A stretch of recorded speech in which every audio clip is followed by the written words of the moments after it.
ராமானுஜதயா பாத்ரம் ஞான வைராக்யபூஷணம் ஸ்ரீமத்வேங்கடநாதார்யம் வந்தே வேதாந்ததேசிகம். வேதாந்ததேசிகயதீந்திரகடாட்சலப்தத்ரய்யந்தசாரமனவத்யகுணம் புதாக்ர்யம் நாராயணாத்யதிதுர்யகிருபாபிஷிக்தம் ஸ்ரீரங்கநாதயதிசேகரமாஸ்ரயாமः. ஸ்ரீமதே ஸ்ரீவஞ்சடகோபஸ்ரீரங்கநாதயதீந்திரமகாதேசிகாய நமः. श्रीरंगलक्ष्मणमुनीन्द्रपदाब्जवृङ्गं श्रीवासुदेव गुरुवर्य कृपावलम्बं श्रीवीरराघव गुरुत्तमलब्धबोधं श्रीवत्सचिह्नं मकरमश्रयामः. श्रीस्तनाभरणं तेजः श्रीरङ्गे श्रेयमाश्रय चिन्तामणिमिवोद्वादमुत्सङ्गे अनन्तभोगिनः नमः श्रीरङ्गनायक्यै यद्वो विभ्रमभेदतः इच्छे चिद्वयवैषम्य निम्नोन्नतम् इदं जगत्. लक्ष्मीनाथसमारम्भां नाथयामुनमध्यमाम् अस्मदाचार्यपर्यन्तां वन्दे गुरुपरम्परां. नीलातुङ्गस्तनगिरितटे सुप्तमुद्बोध्य कृष्णं पारार्त्यं स्वं श्रुतिशतशिरःसिद्धमध्यापयन्ति स्वोच्छिष्टायां सृजनिगलितं या बलात्कृत्य भुङ्क्ते गोदा तस्यै नमैदमिदं भूय एवास्तु भूयः. அன்னவயற்புதுமையாண்டாள் அரங்கற்க பண்ணு திருப்பாவை பல்பதியம் இன்னிசையால் பாடிக் கொடுத்தாள் நற்பாமாலை பூமாலை சூடிக் கொடுத்தாளை சொல்லு. சூடிக் கொடுத்த சுடற்கொடியே தொல்பாவை பாடி அருளவல்ல பல்வளையாய் நாடி நீ வேங்கடவர்க்கு என்ன விதி என்று இம்மாற்றம் நாம் கடவா வண்ணமே நல்கு. எம்பெருமான் மேற்படியாக திருப்பார்கடலிலே அவதரித்தான். பின்பு அந்த எம்பெருமான் இந்த பூவுலகத்திலே விபவாவதாரமான கிருஷ்ணாவதாரத்தை எடுத்து அந்த எம்பெருமான் நமக்கு கீதோபதேசத்தை செய்தான். இந்த விஷயத்தை ஆண்டாள் அழகா தமிழ்ல அவருடைய பாசுரங்கள்ல எடுத்து காண்பிக்கிறார். முதல் பாசுரத்துல நாராயண என்னும் சப்தத்தை பிரயோகித்து அவள் வைகுண்டநாதனை குறிப்பிட்டாள். வரிசையில ஆண்டாள் இந்த இடத்திலே நமக்கு அந்த புராண ஸ்லோகத்தை எடுத்து காண்பித்துள்ளாள். முதல் 5 பாசுரங்கள் திருப்பாவையில நம்ம அவதாரிக்கைன்னு கொள்ளணும். அவதாரிக்கைனா முன்னுரைன்னு அர்த்தம். இப்ப ஏதாவது ஒரு உபன்யாசத்துல இருக்கோம்னு வச்சுக்கோங்க, முன்னுரை முடிவுரைன்னு 2 இருக்கும். முதல் 5-10 நிமிஷமோ முன்னுரை இருந்துட்டு மேற்படி கடைசி 5 நிமிஷமோ 10 நிமிஷமோ முடிவுரை இருக்கும். நடுவுல என்னென்ன அவ பேசவிருக்காளோ எல்லாத்தையும் பேசுவா அந்த சப்ஜெக்டை பொறுத்து. இப்ப என்ன விஷயம்னா, முன்னுரை அப்படின்றது ஆரம்பத்துல பேசணும். அதே மாதிரி முடிவுரை அப்படின்றது அந்த துவனி எல்லாம் தானே கம்மியாகி இது முடிய போறது அப்படின்றத ஜனங்களுக்கு எடுத்து காண்பிக்கணும். அந்த முடிவுரையை சொல்றச்சே முடிவுரையை சொல்ற மாதிரி ஆரம்பிச்சு துவனியெல்லாம் குறைச்சுட்டு அதே ஒரு அரை மணி நேரம் 3/4 மணி நேரம் உபன்யாசமா பண்ணிட்டு இதான் முடிவுரை அப்படின்னா கேட்கறவாளுக்கு எப்படி தெரியுமா இருக்கும்? ஓ, ஆரம்பிச்சு உபன்யாசம் இப்பதான் பாதி போயின்னு இருக்கு போல் இருக்கு அப்படின்னு நினைச்சுப்பா. ஆனா துவனியெல்லாம் ஏதோ குறைஞ்சாப்புல இருக்கேன்னு தோணிடும். அதனால முடிவுரை அப்படின்றது அந்த இடத்துல துவனி கொஞ்சம் கம்மியாகி அந்த முடிவுரைய 5 நிமிஷமோ 10 நிமிஷமோ சொல்லி அந்த உபன்யாசத்தை முடிக்க வைக்கணும். அந்த மாதிரி ஆண்டாள் 5 பாசுரங்கள்ல முன்னுரையான அவதாரிகையை திருப்பாவைக்கு எடுத்து காண்பிக்கிறா. முந்தைய பாசுரங்கள்ல, அதாவது 4ஆம் பாசுரத்தை சொல்றச்சே திருவிக்ரமாவதாரத்தை ஆண்டாள் எடுத்து காண்பிச்சா. நீங்க பார்த்தோம்னா 3ஆம் பாசுரத்துல திருவிக்ரமாவதாரம், 4ஆம் பாசுரத்துல நீங்க பார்த்தோம்னா வருணன் ஆண்டாள் இந்த மாதிரி நோன்பை மேற்கொள்கின்றாளே அவளிடத்துல நம்மளான ஆன அந்த கிஞ்சித் கைங்கரியத்தை நம்ம பண்ணுவோமே அப்படின்னுட்டு வருண பகவான் 2 கைகளையும் கூப்பி இறங்கி ஆண்டாளிடத்தே கைங்கரியத்தை பிரார்த்தித்த பொழுது ஆண்டாள் என்ன சொன்னா அப்படின்னா,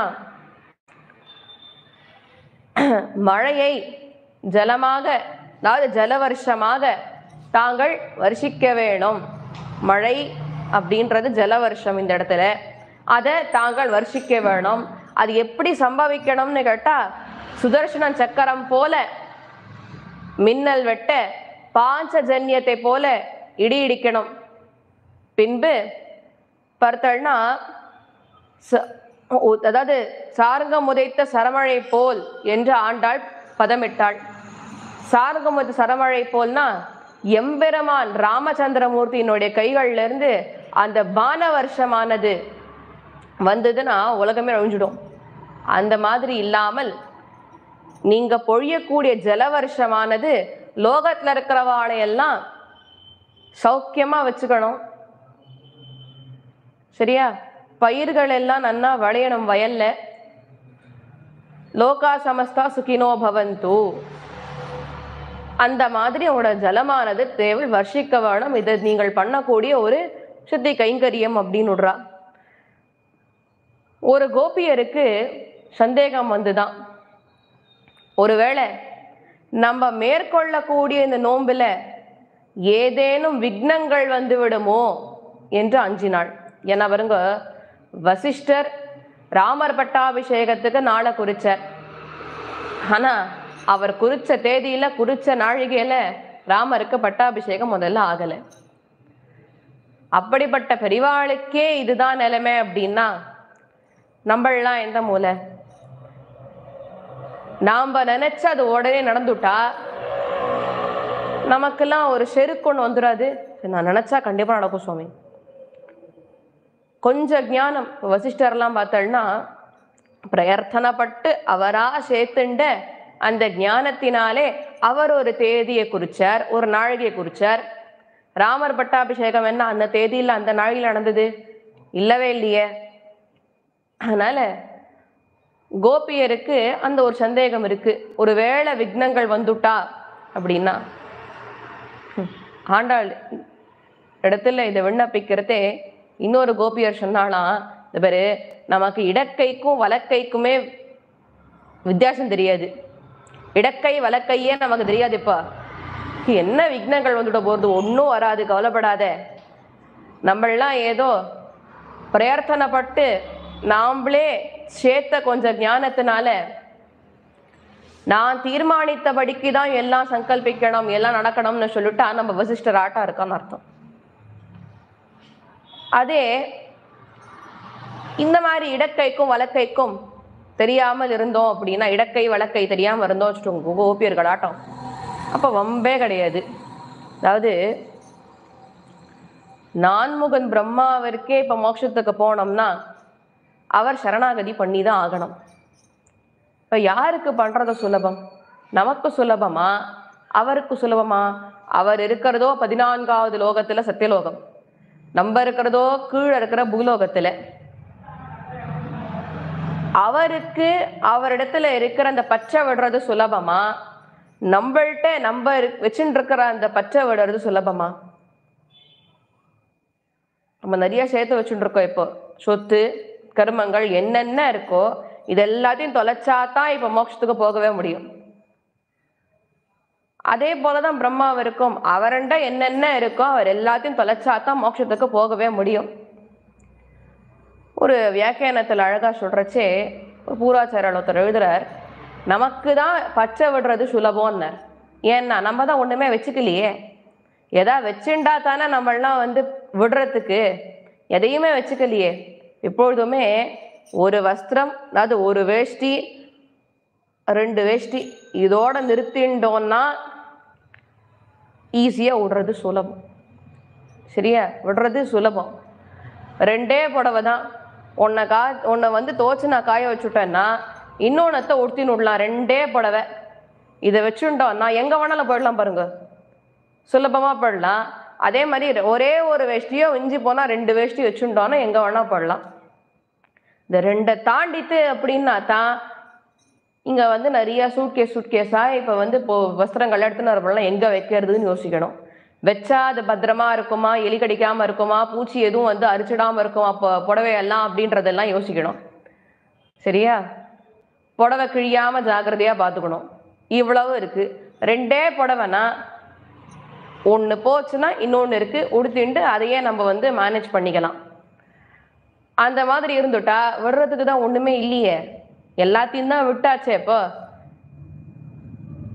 அதனால நம்மளாம் நியாயமா பெருமாள் இடத்துல பார்த்து என்ன சொல்லணும் தெரியுமா? பார், நான் ஏற்கனவே ஒன்றும் வச்சுக்கல, ஏதாவது வச்சுட்டாதான் பிரச்சனையே. இப்போ நாம தான் ஒண்ணுமே சேர்த்துக்கலையே, அதனால ஒன்னுத்தையும் நான் கிட்டக்க வச்சுக்கிறது இல்லை. அதனால நீ இப்ப கூப்பிட்டாலும் நான் மோட்சத்துக்கு வர்றதுக்கு தயார் அப்படின்னு சொல்லிட்டோம்னா பகவானுக்கு அப்படி ஒரு சந்தோஷம் கிடைக்கிறது. இப்போ அதே மாதிரி நீங்க பார்த்தோம்னா ஆய்ப்பாடி ஸ்திரீகளுக்கும் எப்படின்னா இருங்க, இன்னைக்கு அந்த வனத்துல போய் இவாள்லாம் பசு கிட்ட இருந்து பாலை கரைச்சான்னா இன்னைக்கு காலம்பரை காய்ச்சு, மத்தியானத்துக்கு ஆச்சு, சாயங்காலத்துக்கு ஆச்சு, ராத்திரியாச்சு. பட் அதே இவா நாளைக்கு இல்லைன்னு வச்சுக்கோங்க, கண்டுக்க மாட்டா. இப்போ புரியுறதா? ஆயப்பாடி ஸ்திரீகள் என்ன சொல்றா, இந்த பாருங்க, இன்னைக்கு இப்ப பால் கிடைச்சதா அதை வச்சுட்டு ராத்திரி வரைக்கும் ஓட்டிடுவோம், நாளைக்கு பார்ப்போம், சாப்பாட்டுக்கு இருந்ததுன்னா பிரயோஜனப்படுத்திப்போம், இல்லையா சந்தோஷம்னு விட்டுடுவோம், பெருசா கண்டுக்க மாட்டோன்றா. அதனால இவாளுக்கு என்ன இப்போ வந்துட போறது பாருங்க, ஒன்றும் விக்னம் வர்றதுக்கு ஒண்ணுமே இல்லையே.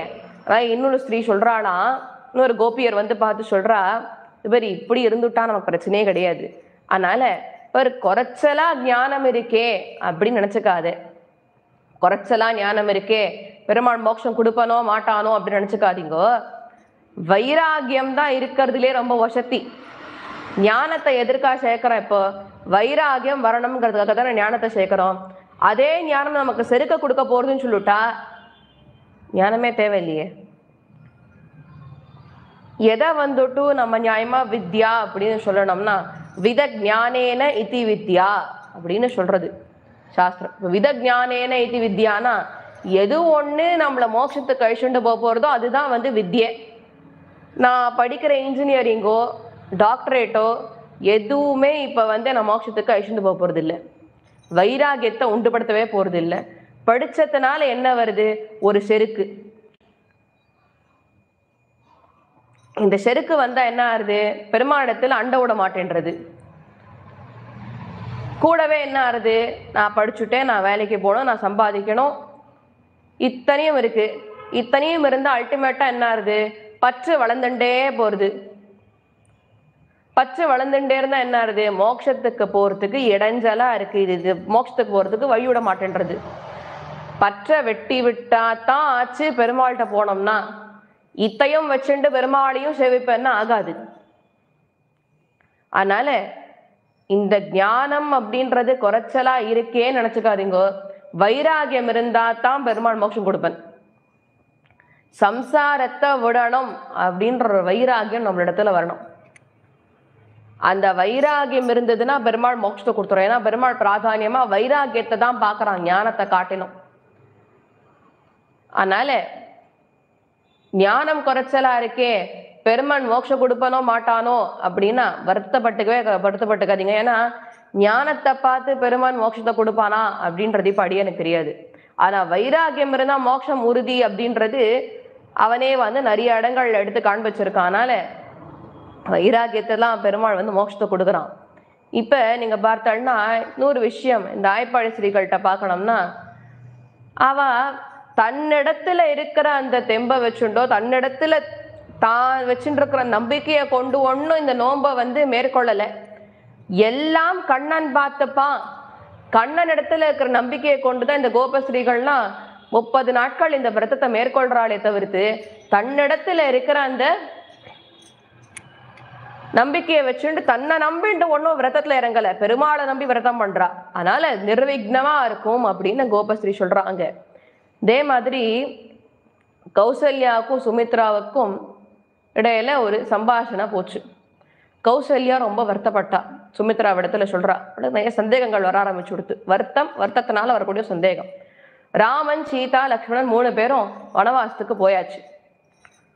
கௌசல்யாவுக்கு என்ன சந்தேகம்னா, ராமனால வெறும் காலால செருப்பு இல்லாம பாதுகாலம் நடக்க முடியுமா? என்ன சாப்பிடுவன்? அங்க போனவனால வெயில் தாக்கு பிடிக்க முடியுமா? ஜலம் இல்லாமல் இருப்பனா? சூடு தாங்குவனா? பழங்கள் அது மட்டும் போதும்னு அவனால சாப்பாட அப்படியே சாப்பிட்டு இருக்க முடியுமா? இதெல்லாம் கௌசல்யாவுக்கு ஒரு சந்தேகம் வருது. ஏன்னா தசரதர் ராமருக்கு தளிகை பண்ணணுங்கிறதுக்காகவே 16 பேரை வச்சுட்டாராம். ஒருத்தர் கீரை வகைகளை நல்லா சமைக்கக்கூடியவர், இன்னொருத்தர் காய்கறிகளை எல்லாம் நல்லா சமைக்கக்கூடியவர். இந்த மாதிரி 16 பேரை வச்சுட்டாரா சமையலுக்கு மட்டுமே ராமபிரானுக்கு. இப்படி வளர்ந்த ஒரு பிள்ளை வனவாசத்துக்கு போனா எப்படி இருப்பன்னா கௌசல்யாவுக்கு ஒரு பதற்றம். ஸ்ரீரங்கத்துல பார்த்தா கொம்பஞ்சு கொடியஞ்சுன்னு 2 உண்டு. அரவிந்த நாயக்கியார் மடப்பள்ளின்னு உண்டு. இங்க மொத்தம் 3 மடப்பள்ளி. ஒன்னுத்துல ஒரு மடப்பள்ளியில நித்திய பிரசாதத்தை அவ பண்ணுவா. நித்திய பிரசாதம்னா இப்ப அரிசி, இப்ப பொங்கல், தத்தியோனம், அரிசி சம்பந்தப்பட்ட வகைகளான பிரசாதம். இன்னொரு மடப்பள்ளியில இந்த தோசை, வடை இதெல்லாத்தையும் அவ தளிகை பண்ணுவா. 3ஆவதா ஒரு மடப்பள்ளி இருக்கு. அந்த மடப்பள்ளி காலியா இருக்கு. 3ஆவதா இருக்கிற மடப்பள்ளி ஏன் காலியா வச்சிருக்கா? அங்க ஒன்றும் தளிகை பண்ணலையான்னா இல்ல, இந்த 2 மடப்பள்ளி இருக்கோ இல்லையோ, இந்த 2 மடப்பள்ளிக்கும் திருப்பணி பண்ணணுங்கிறதுக்காகவே 3ஆவது மடப்பள்ளியை காலியா வச்சுட்டு இருக்கா. இப்ப சம்பிரோக்ஷணம் ஏதாவது வந்துருத்து வச்சுக்கோங்களேன். சம்பிரோக்ஷணத்தப்ப இந்த 2 மடப்பள்ளியில ஏதோ பண்ண வேண்டியது இருக்கு அப்படின்னா சமைக்கிறதுக்கு எங்க போவா இப்ப பெருமாளுக்கு? அதனால 3ஆவது மடப்பள்ளியை காலியா வச்சுட்டு இருக்கா ஸ்ரீரங்கத்துல. அப்ப அந்த சமயம் தேவைப்படும் போது இந்த 2 மடப்பள்ளியில இருக்கிற எல்லா வஸ்துக்களையும் கொண்டு போய் 3ஆவது மடப்பள்ளியில போட்டு அங்க சேர்த்து வச்சு தளிகை பண்ணுவா பெருமாளுக்கு. இங்க என்ன ஒண்ணுன்னா, இங்க ஸ்ரீரங்கத்துல திருவரங்கநாதனுக்கு இவ்வளோ போக்கியங்கள் இருக்கு. ஸ்ரீரங்கம் சுகமாஸ்வ அப்படின்னு சொல்றோம். ஸ்ரீரங்கம் அப்படின்றது ஏன் ஸ்ரீரங்கம் சுகமாஸ்வன்னு சொல்லணும்னா, இது போக மண்டபம். உங்களுக்கு என்னென்ன தேவையோ எல்லாமே கிடைக்கும். கிடைக்காத ஒரு வஸ்து ஸ்ரீரங்கத்துல கிடையாது. ஞானத்துக்கு ஞானம் சேரும். அவ்வளவு மகான்கள் ஸ்ரீரங்கத்துல வாழ்ந்திருக்கா. அதே மாதிரி அத்த மகான்கள் இன்னமும் வாழ்ந்துட்டு இருக்கா. ஆச்சாரியர்கள் வாழ்ந்துட்டு இருக்கா. ஞானத்துக்கு பஞ்சம் இல்லை, பக்திக்கு பஞ்சம் இல்லை. கைங்கரியத்துக்கும் ஸ்ரீரங்கத்துல பஞ்சம் இல்லை. நித்தியபடிக்கு பெருமாளுக்கு துளசி ஆஞ்சு கொடுக்கறதுக்கு ஸ்திரீகள் வேணும். சரியா? எல்லா சன்னதிகள்லயும் வேணும். மடப்பள்ளியில கைங்கரியம் பண்றதுக்கு ஆட்கள் தேவை, பாகவதா தேவை. இந்த மாதிரி கைங்கரியத்துக்கு பஞ்சமே கிடையாது. எல்லா கைங்கரியங்கள் எல்லாமே உண்டு. ஸ்ரீவைகுண்டத்துல எப்படி ஹவுஸ்ஃபுல் போர்டு மாட்டலையோ, ஸ்ரீரங்கத்துல இன்னும் ஹவுஸ்ஃபுல் போர்டு மாட்டலை. எத்தனை பேர் வேணாலும் ஸ்ரீரங்கத்தில் தங்கிக்கலாம். அது 1.5 கோடியோ 4 கோடியோ 20 கோடியோ எத்தனை ஜனங்க வாழ்னாலும் தங்கிக்கலாம் ஸ்ரீரங்கத்துல. ஏன் அப்படின்னா இன்னைக்கு அவ்வளோ முன்னாடிலாம் இவ்வளோ ரியல் எஸ்டேட் பிஸ்னஸ் நடக்காது. பட் இங்க பாப்புலரா போயிட்டு இருக்கிற பிஸ்னஸே ஒன்று ரியல் எஸ்டேட், இன்னொன்று கேட்டரிங். இந்த 2ம் ஸ்ரீரங்கத்துல ரொம்பவே பாப்புலர். இது 2 இதில் எது தெரிஞ்சாலும் ஸ்ரீரங்கத்தில் போக சொல்லலாம். 2மே வேண்டான்னா நீங்க வாங்க ஒரு ஓரமா உட்காந்து உபன்யாசம் பண்ணுங்க, காலக்ஷேபாதிகள்லாம் பண்ணிட்டு இருங்க, பெருமாளுக்கு கைங்கரியன்னு படுங்க. இதுவும் அலௌடு. அதனால இப்ப எதுக்காக சொல்ல ஸ்ரீரங்கம் போக மண்டபம். இந்த போக மண்டபத்துல கிடைக்காத ஒரு வஸ்துன்னு ஒண்ணு உண்டா? எதுவுமே இருக்க போறது இல்லை இப்போ. அதனால்தான் ஸ்ரீரங்கம் சுகமாஸ்வ அப்படின்னு பெரியவாள் சொல்றா. ஸ்ரீரங்கம் சுகமாஸ்வ, இங்க இருந்தா சௌக்கியமா இருக்கலாம், துன்பங்களே வராது. ஸ்ரீரங்கத்துக்காராட்ட போயிட்டு சௌக்கியமா இருக்கலாம்னு யாரும் கேட்டுறாதீங்க. அவ நித்தியம் சௌக்கியமா தான் இருப்பா. அவளுக்கு என்ன, இப்ப ரங்கநாதன் பக்கத்திலே இருக்கா, பெரிய பிராட்டியார் பக்கத்திலே இருக்கா. ஆனா இங்கேருந்து இப்ப நிறைய உறவுகாரெல்லாம் மெட்ராஸ்ல இருந்துட்டு இருப்பா, டெல்லியில இருந்துட்டு இருப்பா. அவள்லாம் ஆனா ஒன்னா போன் பண்ணி சௌக்கியமா இருக்கணும். நாங்கள்லாம் நித்திய சௌக்கியமா தான் இருக்கோம். அதனால ஸ்ரீரங்கம் சுகமாஸ்வான்னு சொல்லிட்டோம். இப்ப நாங்க நித்திய சௌக்கியமா தான் எங்களுக்கு குறையவே கிடையாது. அதனால லௌகீகமா இருக்கணும்னா லௌகீகமா இருந்துட்டு போகலாம், பகவன் அதீதமா இருக்கணும்னா அதுவும் இருந்துட்டு போகலாம். உங்களுக்கு எது வேணுமோ இருந்துட்டு போகலாமே. அதனால்தான் ஸ்ரீரங்கநாதனை சொல்றச்சே வந்தாரை வாழ வைக்கும் அரங்கநாதன் இவனுக்கு வச்சனமே உண்டு. யாரெல்லாம் வராளோ அத்தனை பேரையுமே வாழ வைப்பன். வந்தாரை வாழ வைக்கும் ஊர்னா அது ஸ்ரீரங்கம் மட்டும்தான்.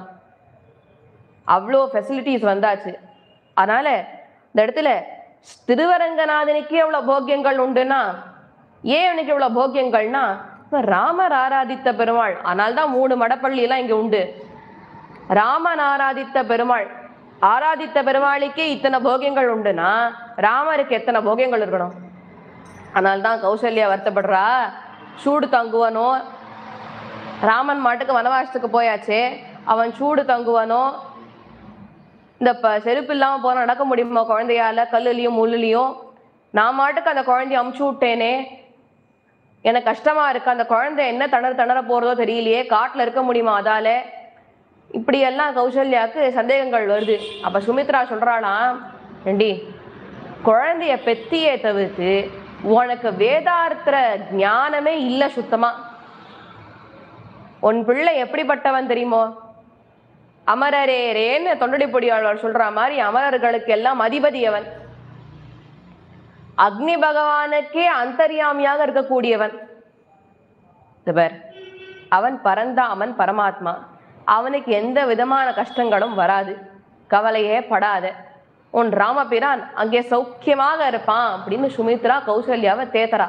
அந்த மாதிரி ஒரு கோபஸ்திரீ இந்த இடத்துல சொல்றா, கவலைப்படாத, நம்ம ஒன்றும் வசிஷ்டர் ஆட்டம் இல்லை, நம்ம ஞானம் கம்மியா இருந்தாலும் இடக்கைக்கும் வலக்கைக்கும் தெரியாதவர்கள், இடக்கை வழக்கை தெரியாதவர்கள் ஆகியபடியினாலே ஒரு கஷ்டங்களும் வராது, ஒரு விக்னங்களும் வராது, நல்லபடியா இந்த நோம்பானது நிர்விக்னமாக முடியும் அப்படின்னு இன்னொரு கோபஸ்ரீ எடுத்துரைக்கிறார். மாயனை மண்ணு வடமதுரை மைந்தனை தூய பெருநீர் யமுனை துறைவனை ஆயர் குலத்தினில் தோன்று மணி விளக்கை தாயை குடல் விளக்கம் செய்த தாமோதரனை தூயோமாய் வந்தோம் நாம் தூமலர் தூவி தொழுது வாய்நாள் பாடி மனத்தினால் சிந்திக்க போய பழியும் புகுதருவான் நெஞ்சரவம் தீயினில் தூஷாகும் செப்பேலோர் எம்பாவாய். மாயனை மண்ணு வடமதுரை மைந்தனைன்னு கிருஷ்ணாவதாரத்தை எடுத்து காண்பிக்கிறார். இந்த மேற்படி இந்த இடத்துல நாம் அனுபவிக்க வேண்டியது சுவாபதேசார்த்தங்கள். மாயனை அப்படின்னா எவன் ஒருவன் லீலா விபூதி நாதனாக இருக்கின்றானோ அவன் மாயன். பின்னாடி 9ஆம் பாட்டுல மாமாயன் வைகுந்தன் என்றென்று அப்படின்னு தூமணி மாடத்து பாசுரத்துல ஆனெடுத்து காண்பிக்கிறோம் இல்லையோ, அதனால மாமாயன் அந்த எம்பெருமான் மாயனாக இருந்து கொண்டு லீலா விபூதி நாதனாக இருக்கின்றான்.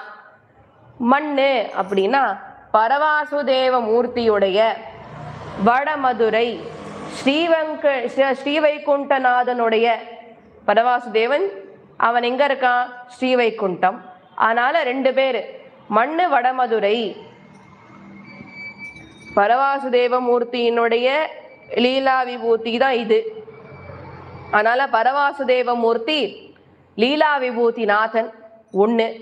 2வது ஸ்ரீவைகுண்டநாதனுடைய தூய பெருநீர் யமுனை துறைவனை மைந்தனை நோட்டா. வடமதுரை மைந்தனை அப்படின்னாக்க திருவடி, அதிலிருந்து வரக்கூடிய ஆனந்த அமிர்தம்.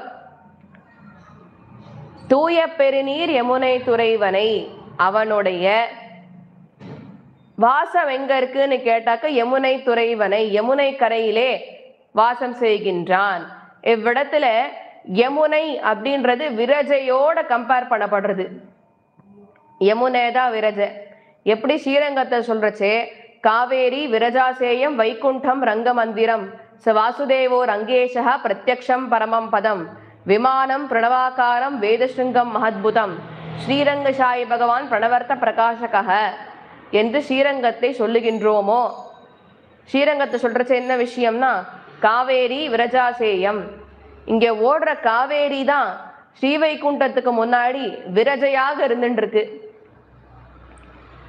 அதாவது கண்டிப்பா வாழ்க்கையில ஒரு தடவையாவது ஸ்ரீரங்கத்துல வந்து எம்பெருமான் எப்படி வந்து இந்த பரமபத வாசல் வழியா ஒரு ஜீவாத்மா எப்படி வைகுண்டத்துக்கு போய் சேருறது, அது வழியில எப்படி எப்படி என்னென்ன நடக்கிறது, பூர்ண கும்ப வரவேற்பு எல்லாமே, ஒரு ஜீவாத்மா எப்படி ஸ்ரீவைகுண்டத்தை அடையிறது அப்படின்றத பெருமாள் வந்து நம்பெருமாள் இங்கு இருந்துட்டு தான் ஒரு ஜீவாத்மாவாக இருந்து கொண்டு ஸ்ரீவைகுண்டத்தை ஒரு ஜீவாத்மா எப்படி அடையிறது அப்படின்றத எடுத்து காண்பிக்கிறது. கண்டிப்பா வாழ்க்கையில எல்லாரும் ஒரு தடவையாவது வந்து இந்த வைகுண்ட ஏகாதசி 10 நாள் இந்த ராப்பத்தாவது வந்து சேவிச்சுட்டு போனோம். பகல் பத்து இல்லைனாலும் பரவாயில்ல, மினிமம் ராப்பத்துக்காவது வந்து ஒரு தடவையாவது வந்து சேவிச்சுட்டு போனோம். ஏன்னா சூழ்விசும் பணிமுகில் அப்படின்ற பதிகத்துல நம்மாழ்வார் ஒரு ஜீவாத்மா எப்படி வைகுண்டத்துக்கு போறதுங்கிறத எடுத்து காண்பிக்கிறார். அந்த விஷயத்த அழகா நம்பெருமாள் வந்து நடத்தியே காட்டுறாரு இங்க ஒரு நாடகமா. இதை யார் ஏற்படுத்தி வச்சா அப்படின்னா பகவத் ராமானுஜர். அவர் இருந்த காலத்துல ஸ்ரீரங்கத்து மேனேஜ்மெண்ட்ல அவர் தான் பார்த்துட்டு இருந்தார் ஃபுல்லா. அவர் நியமத்துல இந்த நாடகமானது இன்றளவும் நடந்துட்டு இருக்கு. இதுக்கு முன்னாடி நடந்தது, இனிமேலும் நடக்கும். அதனால இந்த விஷயத்த கண்டிப்பா வந்து பார்த்தோம்னா உங்களுக்கே ஒரு ஜீவாத்மா வைகுண்டத்துக்கு எப்படி போறது அப்படின்றது நமக்கே தெரியும் இப்போ. அதனால தூய பெருநீர் யமுனை துறைவனை காவேரி அப்படின்றது விரஜையா இருக்கு. ஸ்ரீரங்கத்துல காவேரியில ஸ்நானம் பண்ணிட்டு தான் அந்த எம்பெருமான சேவிக்கணும். ஸ்ரீரங்கத்துல இருக்கிற வாழ்க்கை என்ன ஒரே ஒரு பெனிஃபிட் அப்படின்னா, பெரிய பெனிஃபிட் இது. மித்த வாழ்க்கெல்லாம் ஸ்ரீரங்கத்துக்கு வந்து காவேரிய ஸ்நானம் பண்ணாதான் ஆச்சு. ஆனா நமக்கெல்லாம் என்ன பெனிஃபிட்னா, சாப்பிட்ற ஜலமோ காவேரி, சமையலுக்கு பிரயோகிக்கிற ஜலமும் காவேரி, நித்தியபடிக்கு குளிக்கிறதுக்கு பிரயோஜனப்படுத்துற ஜலமும் காவேரி, எல்லாமே காவேரியா படுத்து. பெருமாள் கோயில் இருக்கிற தீர்த்தம் வாங்கிக்கிறோமா அதுவும் காவேரி. அதனால தனியா நம்ம ஸ்நானம் பண்ணி பெருமாள்கிட்ட போய் சேவிக்கணுங்கிற அவசியம் ஸ்ரீரங்கத்துல நித்தியபடிக்கு இருக்கிறவாளுக்கு கிடையாது. ஏன்னா ஒரு ஒரு அனுக்ஷணமா அவ காவேரி அனுகிரகத்துல வாழ்ந்துட்டு இருக்கா. ஸ்ரீரங்கத்துல விரஜா மண்டபம்னு ஒண்ணு இருக்கு பரமபத வாசல் கிட்ட. ஐதீகம் என்னன்னா, ஐதீகம் தானே, மித்துன்னு நினைச்சுடாதீங்க, அப்புறம் அந்த வார்த்தை வேற பின்னாடி அடிபடும். இது மித்தும் கிடையாது, எதுவும் கிடையாது. உண்மை என்ன அப்படின்றதுன்னா, விரஜா நதிக்கு கீழே, அதாவது இந்த விரஜா நதி மண்டபம் இருக்கோ இல்லையோ, விரஜா மண்டபத்துக்கு கீழே விரஜா நதி ஓடின்னு இருக்கு அப்படின்றதான் சமாச்சாரம். இப்போ அந்த மண்டபத்துக்கு கீழே மட்டும்தான் ஓடுமா? அப்ப மீதி எந்த இடத்துலயும் இங்க விரஜா ஓடாதானா? எல்லா இடத்துலயும் ஓடின்னு தான் இருக்கு. அதனால்தான் ஸ்ரீரங்கம் சுகமாஸ்வன்னு பூர்வர்கள் இன்னொரு பதம் விட்டுருக்கா. அது ஏன் திருப்பி திருப்பி நினைவூட்டுறேன்னா, ஸ்ரீரங்கத்தில் இருக்கிற வாழ்க்கை எல்லாமே சுகம்தான். காவேரிக்கு காவேரியும் இருந்துட்டு இருக்கா, வைகுண்டத்துக்கு வைகுண்டமும் இருக்கு. என்ன பாருங்க, இது மொத்த இதுலயுமே ஸ்ரீரங்கத்தை பூலோக வைகுண்டம்னு கொண்டாடுறான். வேற எந்த ஊருக்கா க்ஷேத்திரத்துக்காவது இந்த மதிப்பு உண்டா சொல்லுங்க? இந்த பெயர் உண்டா? கிடையவே கிடையாது. ஆழ்வார் பெரியாழ்வார் அவரும் ஆண்டாளும் இங்க வெடியாண்டாள் சன்னதி கிட்டதான் அவ இருந்தா. அது அங்க இருந்த பின்னாடிதான் ஆண்டாளை வந்து பெருமாளுக்கு காண பண்ணி கொடுக்குற பெரியாழ்வார். எல்லாம் ஸ்ரீரங்கத்துல நடக்கிறது. ஸ்ரீரங்கத்து பெருமாள் மட்டும்தான் வீட்டோட மாப்பிள்ள. எனக்கு தெரிஞ்சு வேற எந்த திவ்யதேச பெருமாளும் வீட்டோட மாப்பிள்ள கிடையாது. ரெண்டே இடத்துல வீட்டோட மாப்பிள்ள. ஒண்ணு பாண்டிய தேசத்தை சேர்ந்த ஸ்ரீவில்லிபுத்தூரிலே ஆண்டாளுக்காக ரங்கமன்னாராக சென்றார். இன்னொன்னு கமலவல்லி நாச்சியாருக்கு கணவனாக இங்க உறையூருக்கு சென்ற போது, திருக்கோழி அப்படின்னு திவ்யதேசத்துக்கு பேரு, அந்த உறையூருக்கு செல்லும் பொழுது பெருமாள் அழகிய மணவாளனாக சென்றான். அங்கேயும் வீட்டோட மாப்பிள்ள சோழ தேசத்தார்சன் கேட்டான்னு. அதனால ஏன் நாங்கள்லாம் வீட்டோட மாப்பிள்ளைய போக மாட்டோமானா? நமக்கெல்லாம் அவ்வளவெல்லாம் தைரியம் கிடையாது. பெருமாளுக்கு தைரியம் இருந்தது, வீட்டோட மாப்பிள்ளையா போனார். அந்த தைரியம் அவருக்கு மட்டும்தான் இருக்கு. அதனால அவர் பேர்க்க. நமக்கு அவ்வளவு தைரியம் எல்லாம் கிடையாது வீட்டோட மாப்பிள்ளையா போறதுக்கு. அதனால போக வேண்டாம். ஸ்திரீகள் வந்து புக்காத்துக்கு வருது வந்து ரொம்ப சாதாரணம். இது ஒன்றும் பெரிய விஷயம் இல்லை. இன்னும் சொல்றேன், நாத்து நட்டாத்தான் அப்படின்பா. நாத்து நடுறதெல்லாம் ஒரு பக்கம், ஸ்திரீகளுக்கு வைராகியம் ஜாஸ்தி. புருஷாலை காட்டலாம், டக்குன்னு வெட்டி விட்டு வந்துருவா. அதனாலதான் எல்லா இடத்துலையும் எங்க போனாலும் உபன்யாசத்துக்கு புருஷாலோ காரணாலோ இல்லையோ ஸ்திரீகள் கண்டிப்பா வந்துருவா. ஸ்திரீகளுக்கு தான் வைராகியம் ஜாஸ்தி. அதனால இந்த இடத்துல அந்த மாதிரி காவேரி தான் விரஜையா இங்க ஓடின்னு இருக்கு. ஸ்ரீவைகுண்டம் தான் எங்க பூலோக வைகுண்டம் ஸ்ரீரங்கமாக அமைஞ்சிருக்கு. அந்த பரவாசுதேவனே தான் இந்த இடத்துல ஸ்ரீரங்கநாதனாக பள்ளி கிடந்துள்ளான். அதனால அந்த மாதிரி பிரணவாகார விமானம், அதன் கீழே தான் பெருமாள் எழுந்துருள் இருக்கான். இதெல்லாம் வந்துட்டு ஸ்ரீரங்கத்தை வர்ணனை பண்றச்சே சொல்றோம். அதே மாதிரி விரஜையாட்டம் இருக்கிறது இன்னொரு நதி என்னன்னு கேட்டா யமுனை. அதனால்தான் யமுனை துறைவனை தாயை குடல் விளக்கம் செய்த, அதாவது தாயை குடல் அப்படின்னு பதமிட்டா, எவன் ஒருவன் விரித்தானோ அர்த்தத்தை. எதுக்குன்னா விளக்கம் செய்த. நமக பர்க அப்படின்றது காயத்ரி மந்திரத்தினுடைய ஒரு பாகம். அத தன்னோட தாயாருக்கு, அதாவது இது எப்படி இருக்குன்னா, இந்த நமக பர்க அப்படின்ற இந்த பதம் சொல்றேன். இது ஒரு தாய் யசோதை அவளுடைய புனிதத்தை எடுத்து காமிக்கிறது. எப்போ? நாராயணனாக பத்ரிகாசிரமத்திலே அவன் அவதரித்து உபதேசம் செய்தான் நரனுக்கு. அவனுடைய அவதாரண தப்போ அந்த இடத்தை, இந்த விஷயத்த பெருமாள் எடுத்துரைக்கிறான். இது காயத்ரி மந்திரத்தோட ஒரு பாகமாக இருந்தாலும் இது எதற்கு நிகர் அப்படின்னா, எவன் ஒருவன் தன்னுடைய தாயாரனுடைய புனிதத்துவத்தை எடுத்து காண்பிச்சானோ, எப்பொழுது? நாராயணனாக நாராயணனாக பத்ரிகாசிரமத்தில் இருந்துண்டு நரனுக்கு உபதேசம் செய்து வைத்தார். அதை எடுத்து காண்பிக்கிறார். தாமோதரனை எவன் ஒருவன், இந்த பக்த யசோதை பாவம், அவ ரொம்ப ஆசைப்படுறாளே நம்மளை கட்டி போடணும்னுட்டு தானே தன்னை சங்கல்பித்து கொண்டு தன்னை கட்டும்படிக்கு எம்பெருமான் ஆக்ஞை பிறப்பிச்சான். ஆனால்தான் கண்ணினும் சிறுத்தாம்பினால் கட்டுண்ண பண்ணிய பெருமான் என்னப்பனில் அப்படின்னு மதுரகவி ஆழ்வார் நம்மாழ்வாரை பார்த்து சொல்றார். கண்ணினும் சிறுத்தாம்பினால் கட்டுண்ண பண்ணிய பெருமான் என்னப்பனில் நன்னி தென்குருகூர் நம்பி என்ற கால் அன்னிக்கும் அமுதோறும் என் நாவுக்கே அப்படின்னார். என்ன ஒரு ஆச்சரியம் அங்க அப்படின்னா, நம்மாழ்வார் அமிர்தமா இருக்காராம், பெருமாள் தேனாட்டம் இருக்காராம். அதனால முதல்ல தேனை பத்தி சொல்லிட்டு தேனை ருசிச்சுட்டா ஆஹா தேன் நல்லா இருக்கு அப்படின்றவோம். தேன் ருசிச்சுட்டு பின்னாடி அமிர்த சாட்டோம்னா நமக்கு என்ன ஆகும்? தேனை விட அமிர்தம் நன்னா இருக்கே அப்படின்னு அப்பதான் தோணும். அதனால கண்ணனை பத்தி முதல்ல சொல்லிட்டார். சொன்ன பின்னாடி எங்க நம்மாழ்வாரே இருக்கிறதுலயே ரொம்ப ஒசந்தவர் அப்படின்றத பின்னாடி எடுத்து காண்பிச்சுட்டார். என்னடா அண்ணா, அவர் அமிர்தமா இருக்கார், இவர் தேனாட்டா இருக்கார். தேனை முதல்ல சாட்டுருங்கோ, அதுக்கப்புறமா நான் அமிர்தம் தரேன். அது திகட்ட நீங்க சாப்பிட்டுட்டே இருக்கலாம்.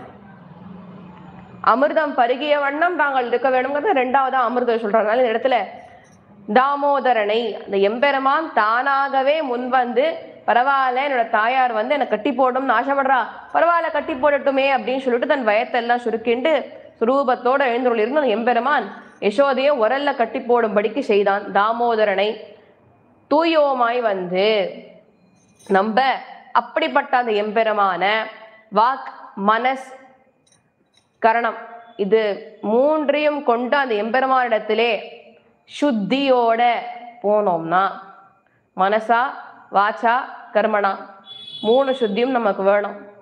மனசு வாச்சம் கர்மணம். சத்தியம் நாஸ்தி தபஹ சௌச்சம் தயாதானம் ந வித்யதே உதரம் பரிணோ வராக்காக கூட்டபாஷினாக. உதரம் பரிணோ ஜீவாக வராக்கா. அது இந்த இடத்துல சொல்றச்சே இந்த பாகவதத்துல நாரதர் சொல்லக்கூடிய விஷயம். ரெண்டாவது லைனை விட முதல் லைன் ரொம்பவே முக்கியம். சத்தியம் நாஸ்தி தபஹ சௌச்சம் தயாதானம் ந வித்யதேனுட்டர். ரொம்ப அற்புதமான ஒரு ஸ்லோகம். இந்த பக்தி ஞான வைராக சரித்திரங்களெல்லாம் நம்ம கேட்டிருப்போம். பாகவதத்துல ஒரு இளம் பெண் 20 வயசு ஸ்திரீ உட்காண்டிருக்கா. 20-23 வயசு தான் இருக்கும் அவளுக்கு. அவளுக்கு பக்கத்துல அந்த யமுனை கரையில 2 மூப்படைந்தவர்கள் படுத்துட்டு இருக்கா மயக்கத்துல. நாரதர் இந்த இளம் ஸ்திரீ இடத்துல கேட்கிறார். என்ன கேட்கிறார்னா, அம்மா நீ யார்? உனக்கு பக்கத்துல இவா 2 பேர் படுத்துட்டு இருக்காளே, இவா 2 பேர் யார் அப்படின்னா அவ சொல்றா, என் பேர் முக்தி, இவா 2 பேரோட பிள்ளைகள் ஞானம் வைராகியம். இவ பக்தி, இவருடைய பிள்ளைகள் ஞானம் வைராகியம். என்னுடைய உடன் பிறந்தவள், அதாவது என் கூடயே வரக்கூடியவள் சகோதரி, அவள் முக்தி. நாங்க 4 பேருமே ஸ்ரீவைகுண்டத்திலேருந்து கிருத்தயுகத்தோட தொடக்கத்துல ஒன்னாதான் வந்தோம். துவாபரயுகம் முடியற சமயத்துல முக்தி சொல்லுட்டா, பக்தியே நீ கூட்டியானா நான் வரேன்ட்டு போயிட்டா புறப்பட்டு வைகுண்டத்துக்கு. நீ கூப்பிட்டியானா வரேன்னா என்ன அர்த்தம்னா, கலியுகத்துல கோட்டியில ஒருத்தனுக்கு பக்தி முத்தி போறது அவனுக்கு தான் முக்தின்னு அர்த்தம். அது யாருக்குன்னு தெரியாது இப்போ. அதனால முக்தி இந்த மாதிரி பக்தி இடத்துல சொல்லிட்டு போயிட்டா. நாரதருக்கு என்னன்னா, கலியுகத்துல இருக்கிறவா அத்தனை பேருமே பக்தி பண்ணணும்னு ரொம்ப ஆசை. அவர் பக்தி இடத்துல சொல்லவே சொல்றார் ஒரு இடத்துல மகாத்மியத்துல, இந்த பாருமா, உன்னை ஒவ்வொரு வீட்லயும் சென்று சேர்க்க வேண்டியது என்னுடைய பொறுப்பு. இப்போ வீட்டுல மட்டும் சேர்த்துட்டா போருமானா, ஒவ்வொருத்தருடைய மனசுலயும் பக்தியே உன்னை விதைக்க வேண்டியது என் பொறுப்பு. அந்த மாதிரி நான் உன்னை பிரபலப்படுத்துறேன் கலியுகத்திலேன்னு சொல்றார் நாரதர். பக்தி இந்த மாதிரி சொல்லிட்டா எல்லாருக்கும் வயசாண்டே வருது இல்லையா? யுகங்கள் ஆச்சு, கிருத்தியுகமாச்சு, திரேதாயுகமாச்சு, துவாபரமாச்சு, இப்ப கலியுகம் வந்துடுத்து.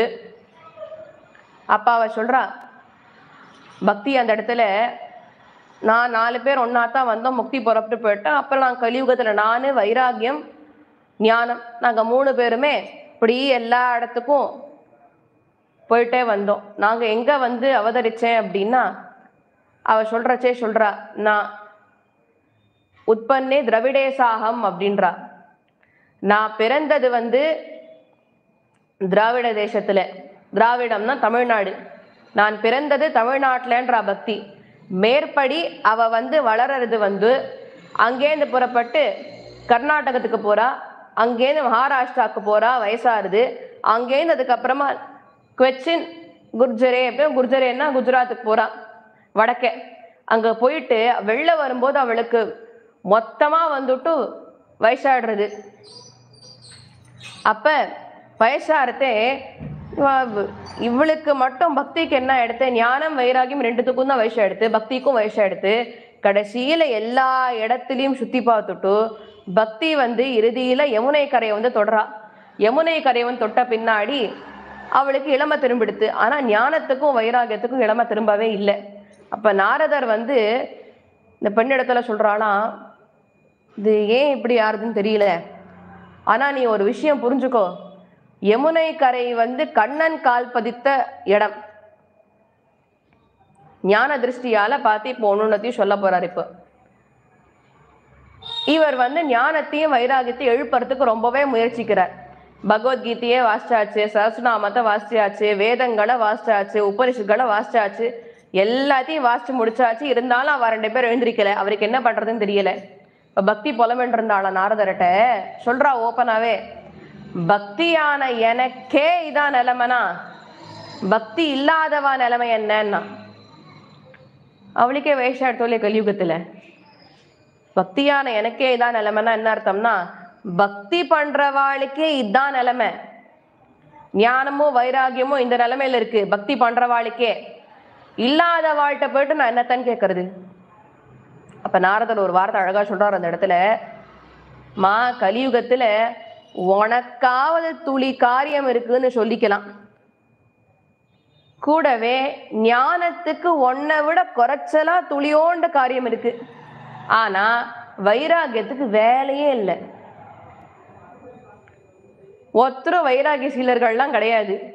இந்த நிமிஷம் போயிட்டு பெருமாள்கிட்ட போயிட்டு ஒரு ஆத்திரத்துல சொல்லுவா, இப்ப நான் போயிட்டா தேவையில்லன்பா. அடுத்த நிமிஷம் போய் கேளுங்க, எல்லாம் சமாதானம் ஆன உடனே, சே இப்ப யாரா போவாடா, இன்னொரு 100 வருஷம் போட்ட, பார்க்க வேண்டியது எவ்வளவோ கிடக்கு, அப்படிதான் பேசுவோம். ஒரு கோவம்னு வர்றது, அந்த கோவத்துல எடுக்கிற அந்த முடிவு பெருமாள்கிட்ட போய் டைரக்டா சொல்லிட்டு வருவோம், நான் கேண்டே தான் இருக்கேன், இந்த கஷ்டங்களை எல்லாம் நான் ஏன் பார்க்கணும், என் புத்திரன் சௌக்கியமா இல்ல, பௌத்திரி சௌக்கியமா இல்ல, யாருமே சௌக்கியமா இல்ல, இதெல்லாம் பாக்குறதுக்கு தான் பெருமாளை நின்று வச்சுட்டு இருக்கானா, ஐஷிண்டு பட்டா தேவையில்லன்பா. அடுத்த நிமிஷம் போலாம், ஆனா எனக்குன்னு கடமை எல்லாம் இருக்கே, கமிட்மெண்ட்ஸ் இருக்கே, பேரனை பார்க்கணும், பேத்தியை பார்க்கணும், அவளை தூக்கி கொஞ்சணும், அவளை வளர்க்கணும், அவளை கல்யாணம் பண்ணி வைக்கணும், அவளை சீர்சரித்தில லிஸ்ட் தான் பெருசா போகுது. நம்ம போறதுக்கு தயாராலாம் இல்லை, ஒண்ணுமே இல்லை. ஆனா இந்த பற்றுன்னு ஒண்ணு வச்சுட்டு இருக்கோம், வேற எதையும் நம்ம சேர்க்க மாட்டோம். பெருசா பற்றுன்னு ஒண்ணு வச்சுட்டு இருக்கோம், அந்த பற்றை விடுறதுக்கு நம்ம தயாரா இல்லை. இது நிதர்சனம். இந்த பற்றை விட்டுட்டா பெருமாள்கிட்ட போறது இன்னுமே சுலபம். அதனால வைராகியத்துக்கு கலியுகத்துல சான்ஸே கிடையாது. ஆனால்தான் தெளிவா பக்தி ஒண்ணு சொல்லிட்டு போனா முக்தி வந்து பக்தியை பார்த்துட்டு, பக்தியே நீ கூட்டியானா வரேன், கோட்டியில ஒருத்தனுக்கு பக்தி முக்தி போறது அப்ப முக்தி கிடைக்கும்ட்டா முக்தி. இந்த ஞான வைராகியம் எல்லாம் அதுக்கப்புறம் நாரதர் இடத்துல சனகன், சனத்குமாரன், சனாதனன், சனந்தரன் பிரம்மாவனுடைய 4 குமாரர்கள். அவ வந்து வியோமவாணி, அதாவது அசரீரி வாக்கு மூலியமா நாரதர் இடத்துல உரையாடுறா. நீ இது ஒரு சத்காரியம் பண்ணா இவா 2 பேர் எழுந்திருப்பான்னுட்டா மயக்கத்துல. இந்த சத்காரியமா? நான் ஏற்கனவே அதான் பண்ணிட்டு இருக்கேன், நினைச்சுட்டு இருக்கேன். நாராயண நாமத்தை மட்டுமே நான் சொல்லிட்டு இருக்கேன். என்ன பார்த்தா நல்ல காரியம் பண்ணுன்னா, இதுக்கு மேல நல்ல காரியம் நானும் சுவாமி பண்றதுன்னா நீரே சொல்லுமேன்னா, ஒன்னும் பண்ணாதே. நீ படிச்ச சஹஸ்ரநாமத்தை விட, கீதையை விட, எல்லாத்தையும் விட ஏற்ற முடியாது கிருஷ்ண கதை. கிருஷ்ண வைபவத்துக்கு எல்லா யுகங்கள்லயும் ஏற்றம் அதிகம், மற்ற சாஸ்திரங்களை காட்டணும், மற்ற புராணங்கள் இத்திஹாசங்களை காட்டிலும். அதனால சப்தாக விதிப்படி, சப்தாகம்னா சப்த அஹசுன்னு அர்த்தம், 7 பகல் பொழுதுல ஸ்ரீமத் பாகவதத்தை எடுத்து வாசிக்கணும். அப்படி வாசிச்சியான்னா இவா 2 பேர் எழுந்திருப்பான்னா. பிரகலாத ஸ்தாளதாரி, பிரகலாதன் தாளம் போடுறதுக்கு வந்தாச்சு. 4 வேதங்களும் மனுஷ ரூபத்தை எடுத்துட்டு வந்து உட்காண்டிருக்கா. அர்ஜுனன் வந்தாச்சு மிருதங்கம் வாசிக்கிறதுக்கு. நாரதர் மேல உட்காண்டிருக்கார், பக்கத்துல நடுவுல பெருமாள் உட்காண்டிருக்கார். யார் இவர்? இவர் தான் உயர் அதிகாரி. நம்ம நன்னா வேலை பண்றோம் அப்படின்னு சொல்லிட்டு உயர் அதிகாரி பக்கத்துல வந்து உட்காந்து நம்ம பண்ற வேலையெல்லாம் பார்த்துட்டு இருப்பார். அவர் வந்துட்டாரேன்னு சொல்லிட்டு அந்த பயத்துல பதட்டத்துல தப்பா எல்லா வேலையும் பண்ணக்கூடாது. அவர் வந்தார்னா இன்னும் சிறப்பா அந்த வேலையை பண்ணி முடிக்கணும். இந்த மாதிரி உயர்ந்த அதிகாரியான பெருமாள் வந்து அமர, நடுவுல அவர் அமர்ந்துட்டு இருக்க. 7 நாள் விதிப்படி பாகவதத்தை வந்து ஞானம், வைராகியம், பக்தி 3 பேருமே கேட்கறா. ஞான வைராகியம் மூச்சு நுடுறா. இதுக்காக இது எல்லாருமே அறிஞ்ச விஷயம். 7ஆவது நாள் முடிவுல 2 பேர் மூச்சு நுடுறா. இப்ப விஷயம் என்னன்னா, இந்த கதைகளை எல்லாம் கேட்டு நம்மளாம் மூச்சுக்கு போறோமாங்கிறதா இப்ப கேள்வி. பொதுவா கேட்கறதே கேட்டிருக்கீர்களா அப்படின்றவா. கேட்டிருக்கோமேன்பா. இதே ஒரு இடத்துல கேட்டு இருக்கீர்களான்னு கேட்டா, கேட்டிருக்கேன், கேட்டு இருக்கிறதுனா இல்ல. கற்க கசடர கற்பவை கற்ற பின் நிற்க அதற்கு தக. நான் வந்து சும்மா எல்லாத்தையும் கத்துனுட்டு அதுக்கேத்த மாதிரி நான் எதையும் பண்ண போறதெல்லாம் கத்துக்கிறதே வேஸ்ட். புரியுதா? மாஸ்டர் ஆஃப் ஆல் காஸ் ஜாக் ஆஃப் நன்னா ஒன்றும் பண்ண முடியாது. எல்லாத்துலேயும் பாதி பாதி பாதி பாதி பாதி பாதி பாதி தெரிஞ்சு வச்சுண்டு எல்லாம் தெரியுமே அப்படின்னா ஒன்றும் பண்ண முடியாது. அதனால இந்த 7 நாள் விதிப்படி பாகவத்தை கேட்கறதுக்கான காரணம் என்னன்னா, இறுதியில நமக்கும் துளி வைராகியம், பக்தி, ஞானம், மூலம் பிறக்கும்ங்கிறது தான் காரணமே தவிர்த்து, நான் தான் போன வருஷமே பாகவதம் கேட்டேனே, இந்த வருஷம் என்ன புதுசு சொல்லப்படும், ஒன்றும் தேவையில்லை விட்டுருக்கோ அப்படின்னா இதுக்கா யாரும் பாகவத கண்டென்ட் அதேதான். இதுக்கா என்ன புராண சாஸ்திரங்கள்ல போயிட்டு வருஷம் வருஷம் கண்டென்ட்டை மாத்திட்டே இருக்க முடியுமான்னு? மெயின் கண்டென்ட், பேஸ் கண்டென்ட் எல்லாத்துலயுமே அதுதான். திருப்பா உட்பட சொல்ற விதம், சொல்லக்கூடிய உதாரணங்கள் இதுதான் மாறும். அதனால இந்த மாதிரி ஒருத்தனுக்கு வந்து அதுல சொல்றச்சே சத்தியநாஸ் தபாசம் தயாதானம் வித்தியதே அந்த இடத்துல சொல்றச்சே தெளிவா நாரதர் வந்து சொல்றாரு ஒரே ஒரு விஷயம் தான். இந்த சொல்றதுக்கு தான் அந்த கதையவே பார்த்தா நல்லா அந்த விஷயத்த பார்த்து முடிச்சிருவோம். சத்தியம் நாஸ்தி தபஹ சௌச்சம் தயா தானம்ன வித்தியதே. கலியுகத்துல எல்லாரும் எப்படி இருக்கா? சத்தியம் பேசுறதே கிடையாது. அடுத்தது தபஹ சௌச்சம், தபஸ் அது விட்டு கொடுக்குற மனப்பான்மை, பெரிய பெரிய தபஸ்கள் ரெண்டுமே செய்யறது இல்லை.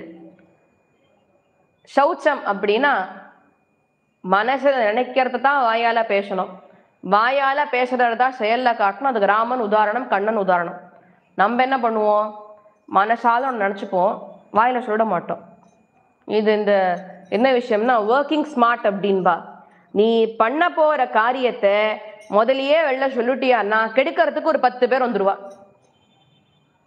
அதனால நாங்க சொல்லாம வாய மூடின்னு அந்த வேலையை பண்ணிட்டு போடுவோம். இது ஒர்க்கிங் ஸ்மார்ட் அப்படின்னு ஒரு விஷயம் இருந்துட்டு இருக்கு. ஆனா சௌச்சமா இருக்கணும்னா மனசுல நினைக்கிறத மட்டும்தான் வாயால பேசணும். மனசுல உள்ள ஒண்ணு வச்சுண்டு வெளியில ஒண்ணு பேசினா சௌச்சமா இல்லைன்னு அர்த்தம். அதனால சௌச்சம். தயாதானம்னு வித்தியதே, தயை கிடையாது, காருண்யம்ங்கிறதே கிடையாது. அன்னைக்கு இது ரோட்ல போகும்போது கூட பார்க்குறேன், போரூர் போகும்போது ஒரு வண்டிக்காரன் இருக்கான், எதிர்க்க ஒருத்தன் வரான், கொஞ்சம் கூட கண்டுக்காம அவன் கால் மேலே ஏத்திட்டு போறான். அந்த ஆள் போயிட்டானா இருக்கானான்னு தெரியாது இப்போ.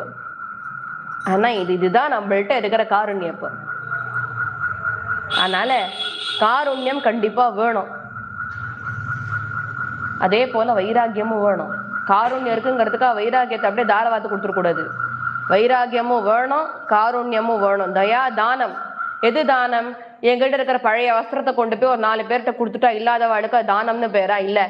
10 வஸ்திரங்கள் இருக்குன்னா அதுல ஒரு வஸ்திரம் பிரயோஜனப்படுத்தாதமே இருக்கும். அது பட்டு வஸ்திரமோ நூல் வஸ்திரமோ எந்த வஸ்திரமா இருந்தாலும் பிரயோஜனமே படுத்தாத ஒரு வஸ்திரமா இருக்கணும்.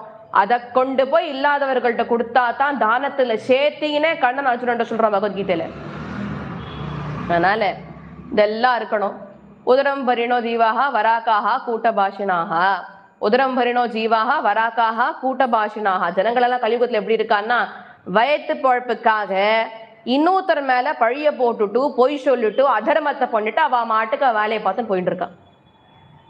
எப்ப 5121 வருஷங்களுக்கு முன்னாடியே இதுதான் விஷயம்னா இப்பெல்லாம் ஒண்ணுமே கேட்க வேண்டாம். கலியுகத்தினுடைய ஆரம்பத்திலேயே பிராமணர்கள் எல்லாம் வேதத்தை கூறு போட்டு காய்கறி விற்கிற மாதிரி விற்க ஆரம்பிச்சுட்டா. ஸ்திரீகள்னா அவ இஷ்டத்துக்கு டெய்லி ஒரு ரூல் புக் வச்சுட்டு இருக்கா. கேட்டா இதான் சாஸ்திரம்பா.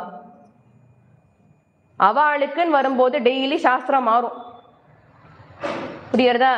இன்னைக்கு ஒரு நாளைக்கு சாஸ்திரம் எப்படி இருக்கும், நாளைக்கு மாறும். இந்த எஜுகேஷன் சிஸ்டம்ல கவர்மெண்ட்ல மாத்துவா தெரியுமா? திடீர்னு ஒரு நாள் ஒரு ரூல் ஒன்று போடுவா. இன்னைக்குலேருந்து இந்த சிஸ்டம் இந்த செட் ஆஃப் ஸ்கூல்ல ஆரம்பிச்சே ஆகணும்பா. நீ சுவாமி நேத்திக்கு வேற சொன்னேன்னா எல்லாம் கிடையாது, இன்னைக்கு சொல்றது நீ யாருமே. இப்படிதான் ஸ்திரீகள்லாம் பண்ணிட்டு இருக்கா லோகத்துல. அட்டூரியம் பண்றா. எல்லா இஷ்டத்துக்கும் ஸ்திரீ தர்மம் போயாச்சு. இப்ப ஸ்திரீகள்லாம் தர்மத்தை எப்ப தெரியுமா தெரிஞ்சுக்கிறா? ஸ்திரீ தர்மத்தை 60 வயசுலயும் 70 வயசுலயும். ஸ்திரீ தர்மத்தை அப்ப தெரிஞ்சுட்டு நான் என்ன பண்ண போறேன்? 15-16 வயசு ஸ்திரீ தர்மம் தெரிஞ்சுட்டா தான் உண்டு. ஏன்னா இப்போ உபன்யாசத்துக்கு வரவாள்லாம் இப்பதான் கொஞ்சம் இளைஞர்கள் வர ஆரம்பிச்சிருக்கா. ஆனா வர மெஜாரிட்டி கும்பல் வயசானவா தான். ஏன்? சின்ன பசங்கள்லாம் வந்தா இங்கே பெருமாள்கிட்ட நாட்டை அமைச்சு லோக தொட்டுப்பட போறோல? ஒன்றும் கிடையாது. எவ்வளோக்கு எவ்வளோ பெருமாள்கிட்ட நாட்டமா தெரிஞ்சுட்டு இருக்காளோ, பெருமாள்கிட்ட நாட்டம் அதிகமா இருக்கும், அவ்வளோக்கு எவ்வளோ அவ சௌக்கியமா இருப்பா. நம்மளை விட எதிரில் இருக்கிறவாளை விட, லௌகீகமா இருக்கிறவாளை விட பகவத் விஷயத்துல நாட்டம் காட்டக்கூடியவா பரம சௌக்கியமா இருப்பா. ஆனா அந்த ஒரு விஷயம் நம்ம புரிஞ்சுக்கணும். அதனால தூயமாய் இந்த மாதிரி மனசா வாச்சா கர்மனா 3மே ஒன்னா இருக்கணும். சத்விஷயமா இருக்கணும், சுத்தியா இருக்கணும். தூமலர் தூவி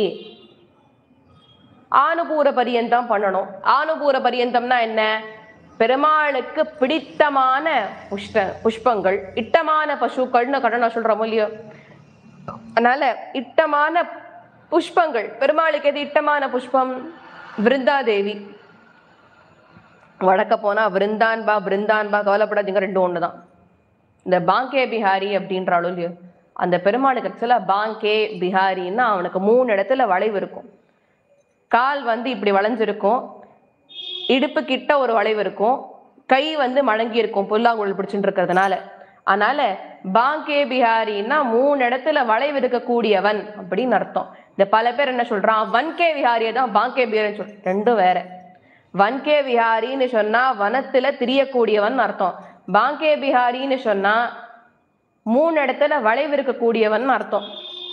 அதனால இந்த வேக்கும் போக்கும் வடதேசத்துக்கும் நமக்கு நிறைய வித்தியாசம் இருக்கு. வடக்க ஒரு சில பேருக்கு வராத நல்ல பேர்ன் பா. அதனால கவலையே படாதீங்க. பன் அப்படின்பா. வன்னும் ஒண்ணுதான், பன்னும் ஒண்ணுதான். பன்னுனா BUN நான் சொல்ல, BAN ஒண்ணு இருக்கு.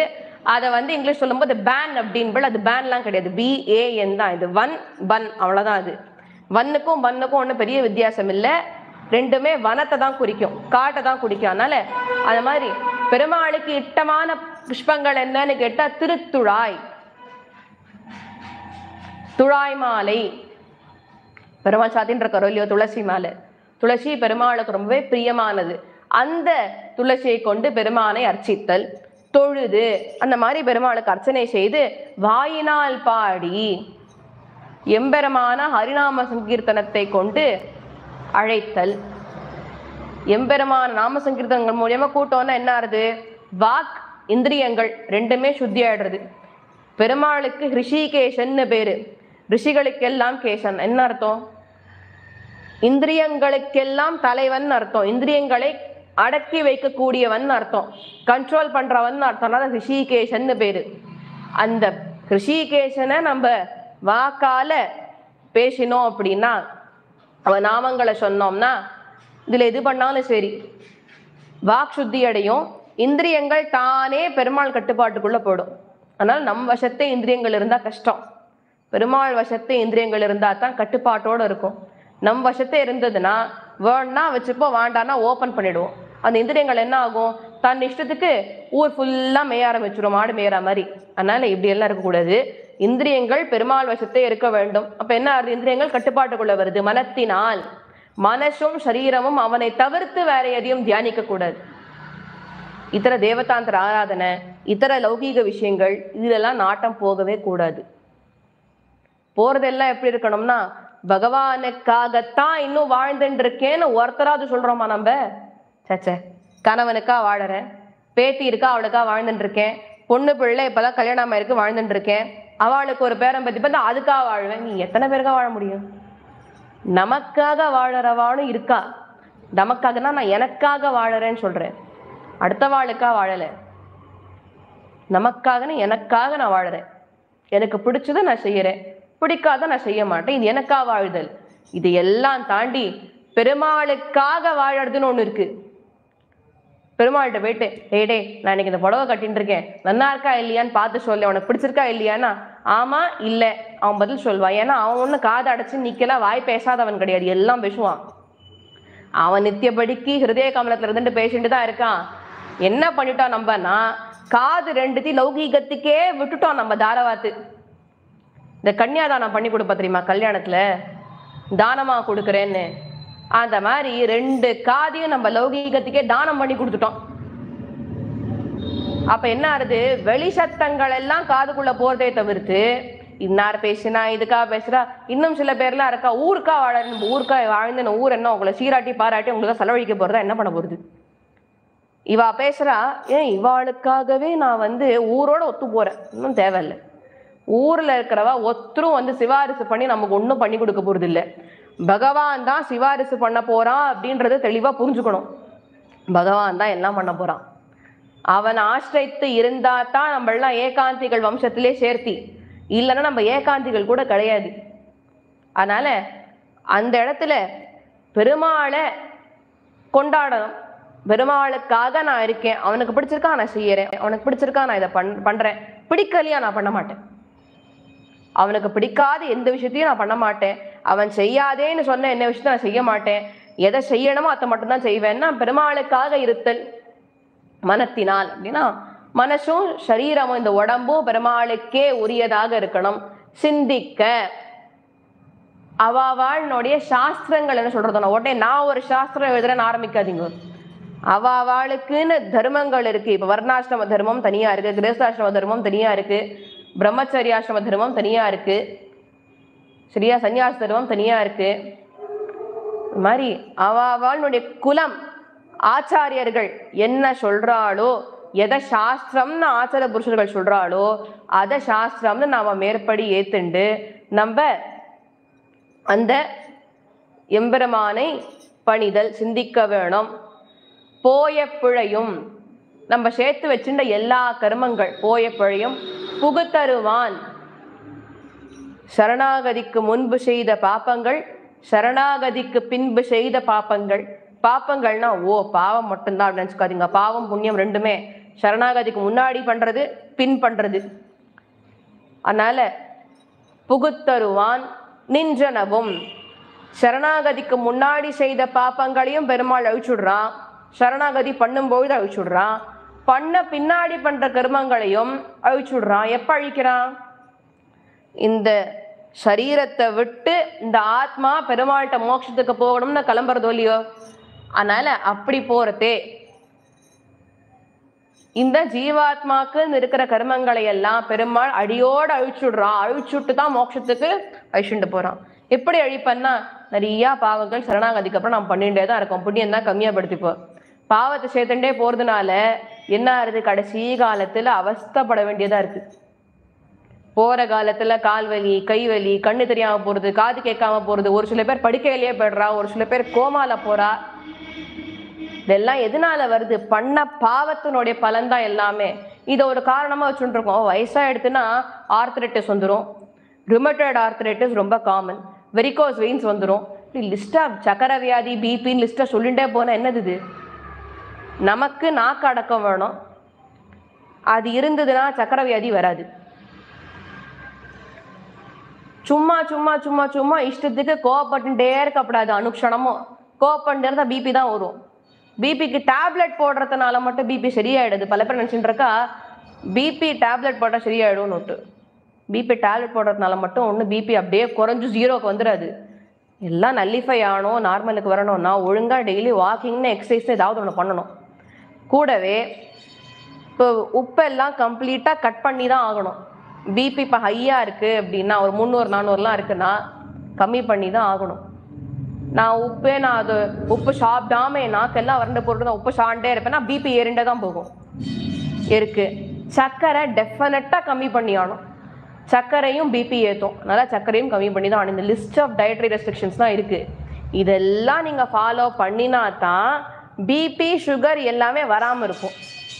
அந்த மாதிரி சரணாகதி சாஸ்திரத்தில் சொன்ன விஷயங்கள் எல்லாம் ஒழுங்காக ஃபாலோ பண்ணினா தான் மோட்சத்துக்கு போகிறதுக்கான வழியே பிறக்க போகிறது. இப்போ நல்லா சரணாகதிக்கு முன் சரணாகதிக்கு பின் இருக்கிற கர்மங்களை எல்லாம் பெருமாள் அழிச்சுடுறான். நிஞ்சனவும் தீனில் தூஷாகும் செப்பு. அந்த எம்பெருமான இடத்துல கைங்கரியம் பண்ண பண்ண பண்ண பண்ண பெருமாள் நமக்கு உண்டான கர்மங்கள் எல்லாத்தையுமே அழித்து இறுதியில் ஸ்ரீவைகுண்டத்தையே, பிரிய வீடான ஸ்ரீவைகுண்டத்தை அனுகிரகம் செய்கின்றான். இத இந்த இடத்துல ஆண்டாள் இந்த பாசுரத்திலே நமக்கு எடுத்து காண்பிக்கின்றாள். மேற்படி 6வது பாசுரத்துக்கு உண்டான அர்த்தத்தை நாளை தினம் நாம் அனுபவிப்போம். மாயனை மண்ணு வடமதுரை மைந்தனை தூய பெருநீர் யமுனை துறையவனை ஆயர் குலத்தினில் தோன்று மண்ணை விளக்கை தாயை குடல் விளக்கம் செய்த தாமோதரனை தூயோமாய் வந்த நாம் தூமலர் தூவி தொழுது வாய்நாள் பாடி மனத்தினால் சிந்திக்க போய பழையும் புகுதருவா நிஞ்சனவும் தீயினில் தூஷாகும் செப்பேலோ ரெம்பாவாய். கவிதார்கிக சிம்ஹாய கல்யாண குணசாலினே ஸ்ரீமதே வெங்கடேஷாய வேதாந்த குருவே நமஹா.